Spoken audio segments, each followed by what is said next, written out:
उद्या 25 जानेवारीला 26 जानेवारीला 1 वर्ष पूर्ण होत आहे. सगळ्या सोयऱ्यांची अधिसूचना काढली. 1 वर्ष लागतंय सरकारला गोरगरीब मराठ्यांच्या प्रश्नाला न्याय देण्यासाठी. असं या राज्यात कधी घडलं नसेल, असं मराठ्यांच्या बाबतीत घडलं. 1 वर्ष समाज रस्त्यावर झुंजतोय. स्वतःच्या लेकराचं स्वप्न घेऊन, स्वतःच्या लेकराचं आयुष्य भविष्य घेऊन 1 वर्ष झालंय हा समाज रस्त्यावरती करोडोच्या संख्येने झुंजतोय. आज सुद्धा आजही आपण सगळे मीडिया बांधव साक्षीदार आहेत सरकारसाठी. पूर्ण मंडळ फुल झालाय. इतक्या ताकदीनं आजही मराठी आंदोलनात उभा आहे. माझ्या गरीब मराठ्यांच्या प्रश्नांचे जाण मात्र सरकारला नाही. हे उपोषण यासाठी सुरू आहे. आज आमच्या पुन्हा नव्यानं ज्या जुन्या आहेत त्याच नव्यानं मागण्या सरकारकडे आहेत. मराठ्यांना सरसकट कुणबी प्रमाणपत्र द्यायचे हा कायदा किंवा हा अध्यादेश हा GR काढून या राज्यातल्या सरसकट मराठ्यांना कुणबी प्रमाणपत्राचं वाटप करण्यात तात्काळ यावं. आमची दुसरी मागणी आहे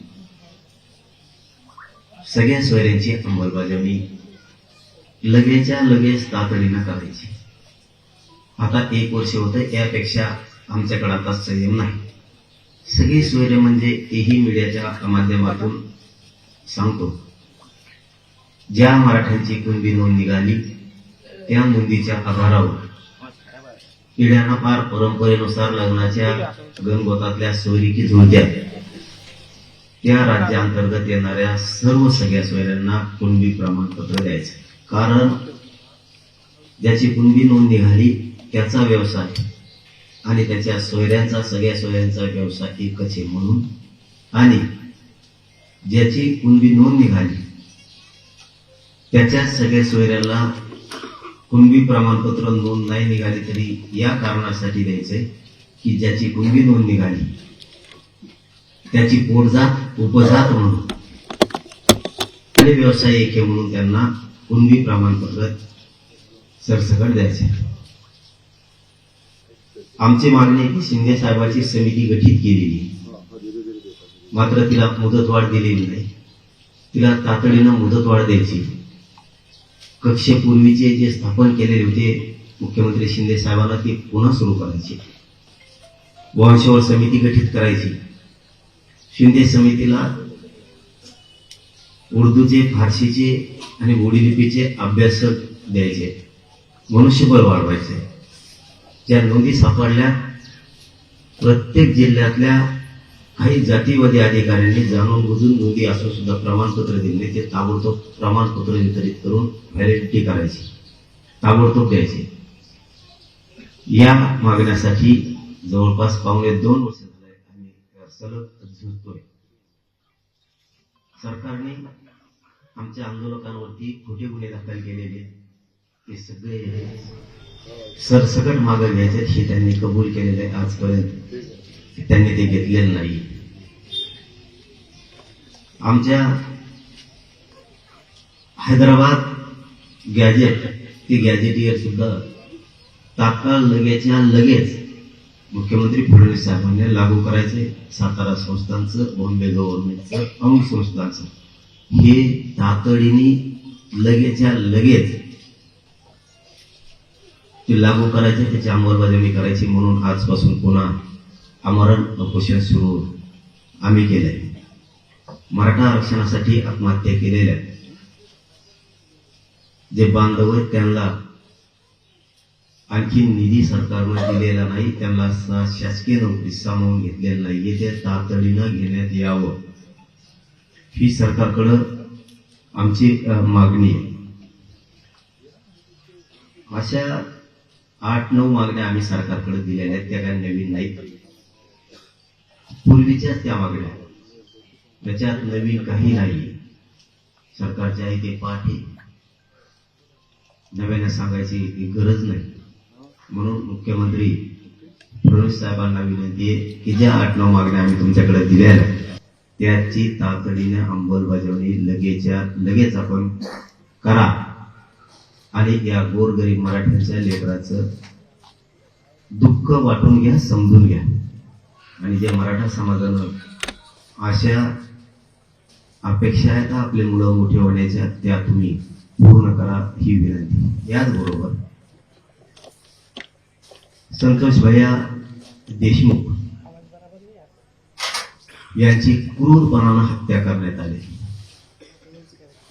त्यासाठी सुद्धा आपण सगळ्यांनी लढायचंय. या आंदोलनात पहिल्यांदाच, या उपोषणात पहिल्यांदाच संतोष भैया देशमुखांची सुद्धा आपण मागणी घेतलेली की त्या सगळ्या आरोपींना फाशीची शिक्षा झाली पाहिजे. आणि जी कडी आहे पूर्ण साखळी, ती सगळी साखळी सापडून त्याचा पूर्ण गुंडगिरीच्या टोळीचा नायनाट करायचा आहे. ही सुद्धा मागणी आपण या आंदोलनात घेतलेली. सोमनाथ सूर्यवंशी असतील, वाकोडे साहेब असतील, यांच्याही ज्या मागण्या आहेत त्याही सरकारनं मान्य कराव्यात.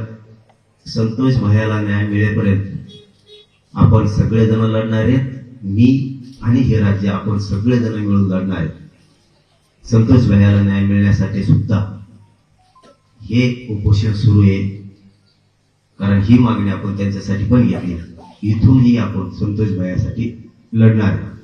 पुन्हा शेवटचं सांगतो, कारण लय बोलायची गरज नाहीये.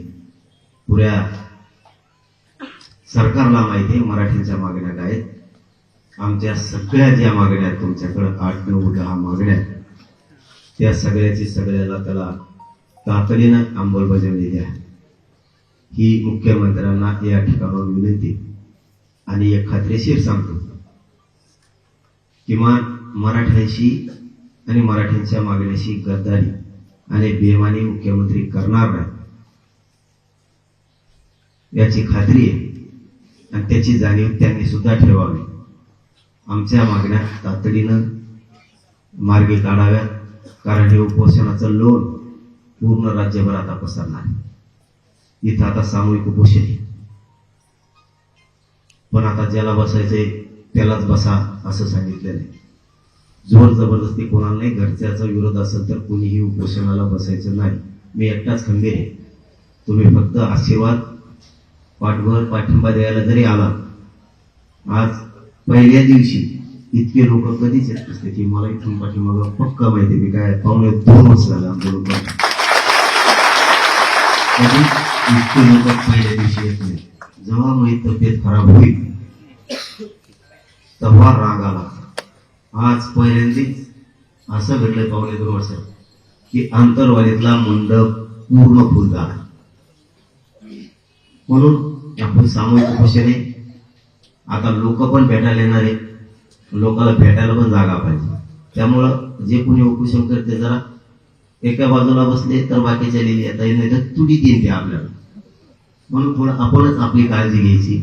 आणि लय मोठे जर वाढले तर आपण पलीकडे 4-5 एकर रान नीट केले, विशाल पटांगला जाऊन पडायचं तिकडं, काही टेन्शन नाही. इथं मात्र इथून जर इकडं बसतात सगळे जे कोणी असतील उपोषण करते, तर TPS सगळं येणाऱ्या लोकांना ते आपल्याला भेटायला येणार.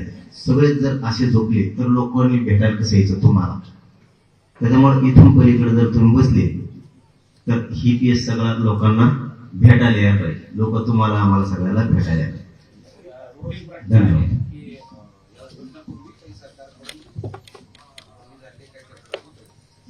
नाही, सरकारकडून कसलं बोलणं नाही, कसलं काहीच नाहीये. बोलणं नाही, काय नाही. काय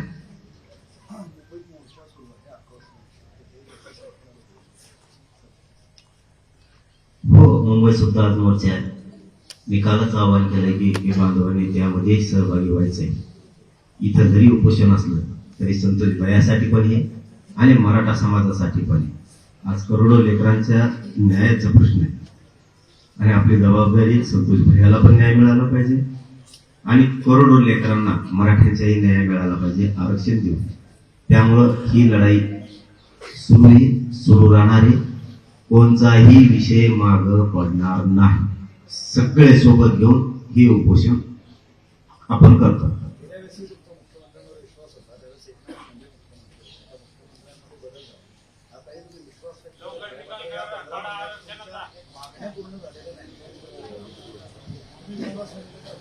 का विश्वास व्यक्त करायचा नाही त्याचं कारण सांगतो.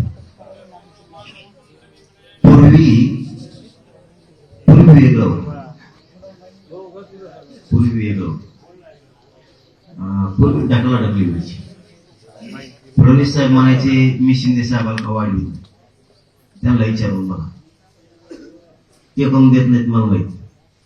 आता तुम्हीच काही टेन्शन आहे का? आता ढकलाढकली काही आहे का? आता सरकार तुमचं, मुख्यमंत्री तुम्ही, बहुमत तुमचं, आता काय लोड आहे का? आता आम्हाला कळत मराठ्यांविषयी तुमच्या मनात द्वेष, राग, आक्रोश आहे का नाही? तुम्हाला मराठ्यांचे पोरं मोठे होऊ द्या वाटते की नाही? प्रत्यक्ष बघणार आहेत आता या उपोषणात. तुमचं मराठ्यांच्या बद्दलची भावना काय, हे राज्य उभं राज्य आता बघणार. म्हणजे तुमच्या पक्षातले मराठी पण बघणार आहेत आणि शेतकरी मराठी पण बघणार आहेत. आता बोलायला जागाच नाही. आम्ही काय बोललो का फडणवीस साहेबाला? नाही. साहेब म्हणतो आम्ही त्यांना. काय बोललो का? बोलणार नाही की उपोषण होईपर्यंत. आम्ही विश्वास ठेवलाय. आता समाजालाच कळू द्या. जसं की आम्हाला जातीवादी म्हणजे तसं लोकांना ऑटोमॅटिक कळून चुकलं जातीवादी खरे कोण. काही दिवस थांबावं लागतं त्यासाठी. आता राज्यात कळलं खरे जातीवादी कोण. तसं मुख्यमंत्री उघडे पडू द्या ना आता ज्यांच्या समोरच. त्यांच्या मनात जर मराठ्यांविषयी राग नाही तर देऊन टाकतील. मराठ्यांना त्यांना पोरं त्यांना फाश्या घेऊ द्यायच्या नसतील, मरू द्यायचे नसते, त्यांचं भविष्याचं वाटलं होऊ द्यायचं नसते तर किती आरक्षण. आणि त्यांच्या मनात जर आकश, द्वेष, मराठ्यांविषयी राग असेल, चीड असेल, त्यांना मराठीचे पोरं मारून टाकावं वाटत असतील तर नाही देणार. ते उघडं पडून जाईल. त्यांना मराठ्यांचा वेळोवेळी अपमानच करायचा आहे. हे लोकांकडे उघडं पडलं. त्यांच्यावरच आता बाजू आहे काय करायचं. पण आम्हाला खात्री आहे, मला नाही वाटत ते मराठ्याशी बेमानी करतील म्हणून. कारण मराठ्याशिवाय अंगावर गुलाल नाही करू शकत. कारण लाट नाही, मोदीची लाट नाही, कुठं काहीच नाही. लाट होती त्या टायमाला पडले बादा सगळे. आणि आता लाट नाही काय नाही एवढे आले म्हणजे मराठ्यांच्या मताशिवाय ते सत्तेत बसू शकत नाही. माझ्या मराठ्यांनी त्यांना आमदार केलं, मंत्री केलं, सत्ता दिली. आता त्याच मराठ्यांच्या लेकरांना मोठं करायचं का नाही, हा आता मुख्यमंत्री फडणवीस साहेबांचा विषय. त्यामुळं ते आता चित्र लगेच आता आजपासून स्पष्ट व्हायला सुरुवात आहे.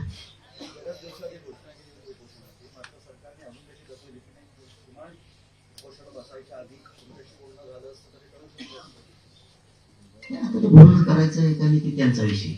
पण आमचा विषय काय, त्यांनी जरी आम्ही लई दिवस झालं तुमच्या म्हणण्यानुसार घोषणा केली उपोषणाची, आमच्यासाठी हे महत्वाचं आहे आम्हाला कोण शत्रू मानतंय, आमच्या अन्नात कोणचा सरकारचा मंत्री किंवा मुख्यमंत्री विष खालायला निघालाय, हे आम्हाला चित्र क्लिअर होणं गरजेचं.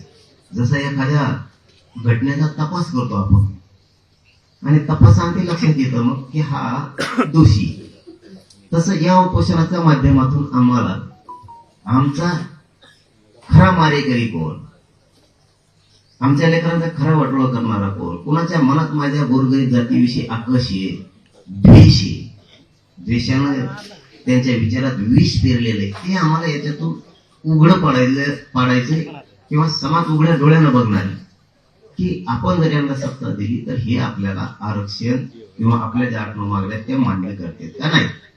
या उपोषणातून आम्हाला हे सिद्ध करायचे. त्यांनी इथून मागच दखल घ्यावी का न घ्यावी हा त्यांचा प्रश्न आहे. त्यांनी नाही घेतली तरी आम्हाला गरज नाही. आम्हाला फक्त एकच करायचं की जे आमच्या मतावरती मोठे होते ते आमचे लेकरं मोठं करायसाठी पुढे येतील का नाही. पाटील साहेब, उद्देश क्लिअर सांगितला मी. 17-18 महिने झालं तुम्ही उपोषण करताय, समाज सुद्धा तुमच्या सोबत एकदिलाने राहिला. काय वाटतंय 17-18 महिन्यामध्ये या लढ्यामध्ये तुमच्या हाती लागलं? हाती तर लागलंय नाही असं नाही म्हणता येणार. काल परवाचंच उदाहरण आहे. ईडब्ल्यूचे काही विद्यार्थ्यांचा प्रश्न होता, मला वाटतं तो सुद्धा काल परवा मार्गी निघाले. याच्या आधीच एक सांगतो, ज्यावेळेस आपण कुणबी एसीबीसी आणि ईडब्ल्यूएस यांच्यासाठी 6 महिन्याची मुदत वाढवून घेतली होती. त्यामध्ये मराठ्यांपेक्षा जास्त ओबीसीचे लेकरं लागले होते, जातीवादी नाही कारण. दुसरं, मुलींना मोफत शिक्षण मिळालं, त्याची अंमलबजावणी नाही केली वाटतं, आता कळालंय, आता करतील या उपोषणात असं वाटतंय. एसीबीसीचं आरक्षण आम्हाला मान्य नाही, ते टिकणार नाही, पण तेही विद्यार्थ्यांना मिळालंय. आणि 57 लाख नोंदी म्हणजे 2-2.5 करोड मराठी आतापर्यंत आरक्षणात गेले. आतापर्यंत हे कधीच होणार नव्हतं, कधीच होणार नव्हतं. एका गावात 2 तरी पोरं आता सध्या लागायला लागले. आताची पोझिशन, कोणी MBBS-ला, BHMS-ला, कोणी इंजिनिअरिंगला लागतंय, कोणी पोलीसमध्ये चाललंय, कोणी आरोग्य विभागात चाललंय, कोणी कृषी विभागात चाललंय. वेगळ्या वेगळ्या नोकऱ्याला आमचे पोरं गावातून एक तरी सध्या लागायला लागले. आणखीन 5 वर्षांना हे प्रचंड याचं मोठं रूप दिसणार की पोरं मोठे झालेले, श्रीमंत झालेले, आपलं घरानं उचललेलं, ही 4-5 वर्षाच्या नंतर हे आणखीन उघडं पडणार. म्हणजे जास्त याला काय म्हणू त्याला, त्याला जास्त ही होईल. सध्या सुरुवात आहे, कारण काय म्हणतात ना, तो काढला की रूप येत नाही, तसं थोडं टप्प्याटप्प्यानं ते येत राहणार आहे. त्यामुळे फायदे झाले नाही असं नाही म्हणता येणार. कारण शिंदे साहेबांनी ते एकाच नोंदी शोधिले, खरं आहे की बाहेर आणलं. लोकांनी दाबून ठेवलं होतं, त्यांनी बाहेर आणलं, पण त्यांनी बी काय असं कसं दिलं नाही, आम्हाला समजावं लागलं. त्यांनी काय मागितलं लगेच दिलं असंही नाही, पण केलं ज्यांनी त्याला केलंच म्हणलं पाहिजे. म्हणून आता मिळालंय, आता ही लढाई राहिलेलं मिळवण्यासाठी आमचं हैदराबादचे गॅजेट राहिले, सगळ्या सोयीची अंमलबजावणी राहिली, ती मात्र तातडीने करावी. त्यासाठी हे उपोषण आहे. आणि आम्हाला लक्षात येऊन जाईल आमचा मारेकरी कोण.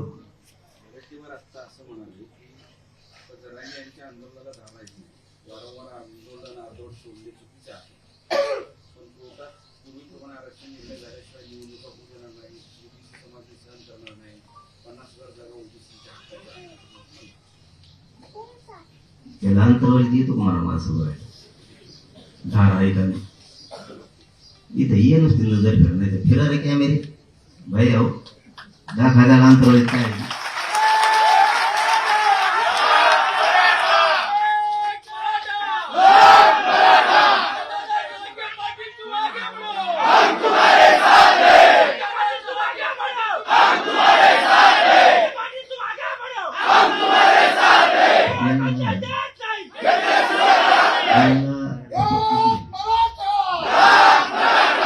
यांना खपतच नाही. आमचे लेकर मोठे व्हायला लागले, निवडणुकीच्या टायमाला लागत आहे मराठी प्रचाराला, पळ हे कर ते कर. आमच्या लेकरांचा आयुष्याचा विषय आला की यांनी सुरू केलंच, पहिल्यासारखं राहिलं नाही. आता तो पहिले दिवस बघ म्हणा, पहिल्या दिवशी एवढे लोक असतात, एवढे लोक आहेत. आजच आमच्या मराठ्यांच्या नादीने कोणी लागू शकत. असा जर मराठ्यांचा अपमान केला तर मराठी लाखात पुन्हा उसळत आहेत. हे कधीच आमच्या बऱ्यावर नाही. हे माझ्या मराठ्यांची अशी टिंगल करते, एकत्र येत नाही, आता माग कुणी राहिलं नाही, म्हणून मग हे मराठी ताकदीने येत होत्यात. आता तर जास्त येणार मराठी. आम्हाला खुन्नस देतात हे लोक, आम्हाला खुन्नस देतात, अपमानास्पद बोलतात. मग आमचे लोक धडाधड कामं सुरू देतात आणि त्यांना दण येते. बघ तुला उत्तर मराठी 1-2 दिवसाच्या आत देणार, तुला मराठी दिसणार अंतरवली, तुला उत्तर मिळणार.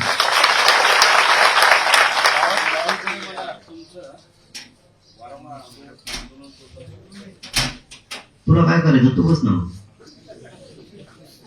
मी अर्धवट सोडत तो बस जाऊ तिथून पुढे उपोषणाला, का जमत नाही कमुळ्या झालाय तुला,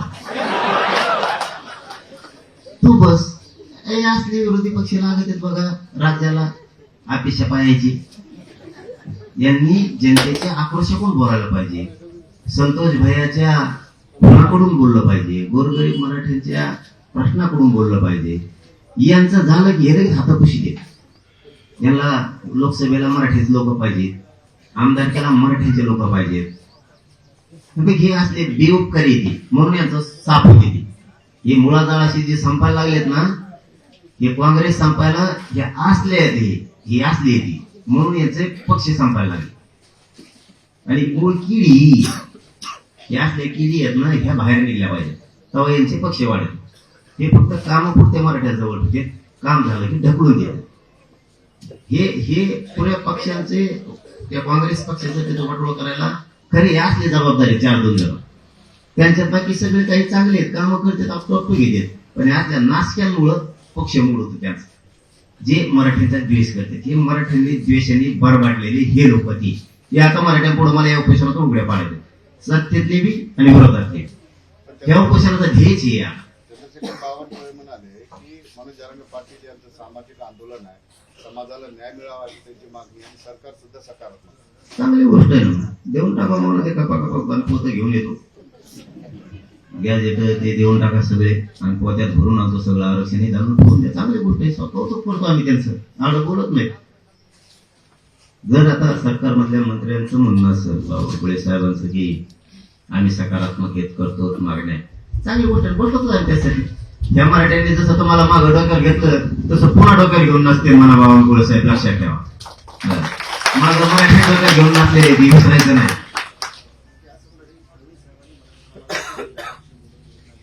मग हे राहिलेलं देऊन टाका ना, कोणत्या योजना तर इशे विषय दिलं तर त्याच्यात आता पोरं बाहेर काढले सगळे. इशे विषयीचे पोरांकडं ऑप्शनच नाहीये शिष्यवृत्तीसाठीचा, त्या स्कॉलरशिपसाठीचा. आता कॉलेज 100% फीस मागायला, कशाला दिलं 10% आरक्षण, नेमकं दिलं कशा? जर आता कॉलेज पहिलं सत्र परीक्षेचं संपलं, दुसरं सुरू होतं, कॉलेज पोरांना फीस मागायला लागले 100%, ते दिलं कशा? आमचं ईडब्ल्यूएस का घातलं? आमचं ईडब्ल्यूएस आम्हाला पुन्हा माघारी पाहिजे, आम्हाला आमचं ईडब्ल्यूएस पुन्हा माघारी पाहिजे. आमच्या आहेत त्या मागण्या मुख्यमंत्री साहेबांनी पडले तर आता बावनकुळे साहेब मोदी, तर आमच्या मागण्या तातडीनं सगळे अंमलबजावणी करा. मागं जसे मराठी डोक्यात घेऊन नसले तसे पुढेही नसते.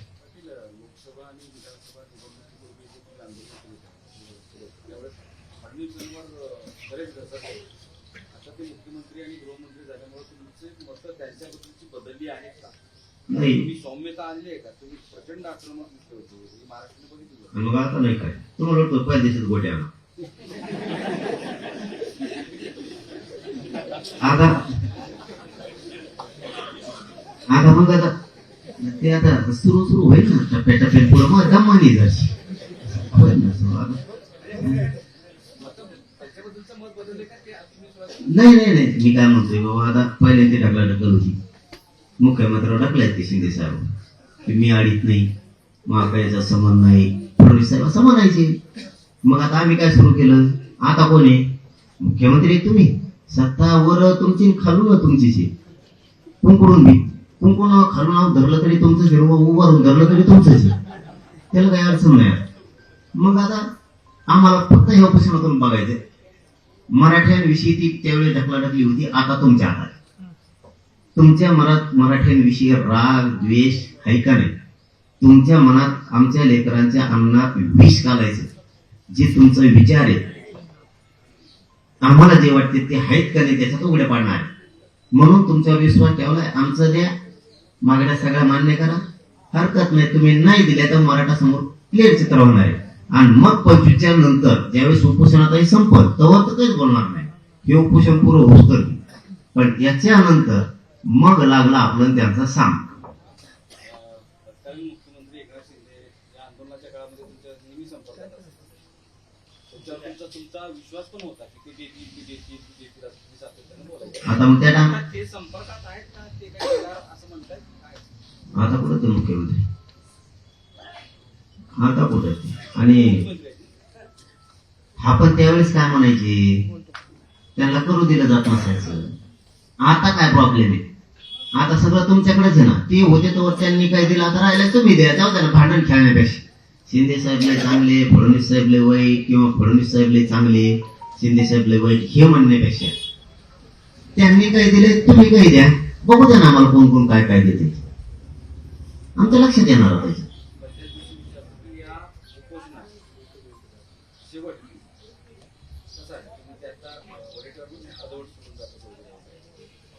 त्यांच्या म्हणण्यावर करायला लागलो आंदोलन.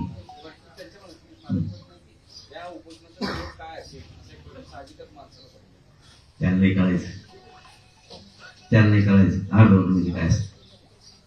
त्याला नाही कळणार लोकांच्या गरिबांच्या भावना काय असतात, आंदोलन काय असतं, उपोषण काय असतं, कोणत्या टप्प्यावरती थांबायचं, कोणत्या नाही थांबायचं. याला रांगोळी करून घ्यायची सवय लागलेली. आम्ही चाणक्य बुद्धीनं चाललेले आहेत. कोणत्या टायमाला काय करायचं, कोणत्या टायमाला उठाव घ्यायचा, कोणत्या टायमाला समाजाच्या पदरात काय पाडून द्यायचं, समाजाला काय काय मिळून द्यायचं. आम्ही अर्ध्यात थांबू नाही तर चौथ्यात थांबू. समाजाच्या पदरात कसं पाडून द्यायचं ही माझा उद्देश असतो.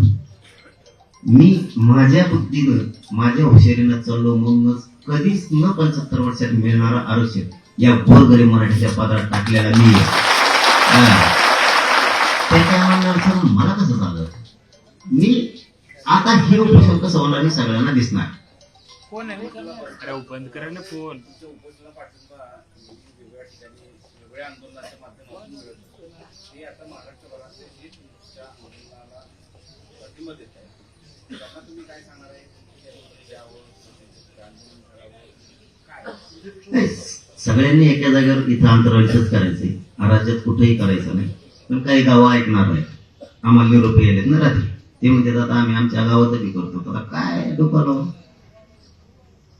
पाटील साहेब, तुम्ही उपोषण संपल्यानंतर एकेकाची बघू म्हणताय, पण उपोषण चालणार किती दिवस आहे? काय ठरवलं तुम्ही? सांगणार तर यावेळेस काहीच नाही. पण तुमच्या समक्ष सगळं दिसणारे किती कठोर होत. तुमच्या समोर कठोर किती होत ते तुमच्या समोर दाखवणार आहे. काय वेगळे पण असं कठोर कठोर शब्द वापरतात. प्रत्येक वेळेस तुम्हाला आता यावेळेस नाही सांगणार. तुम्हाला स्वतः दिसणार. होऊन जाऊ दे आता काय व्हायचं. मराठी पण आता पक्के झालेले त्यावेळेस मिळवायचंच म्हणून.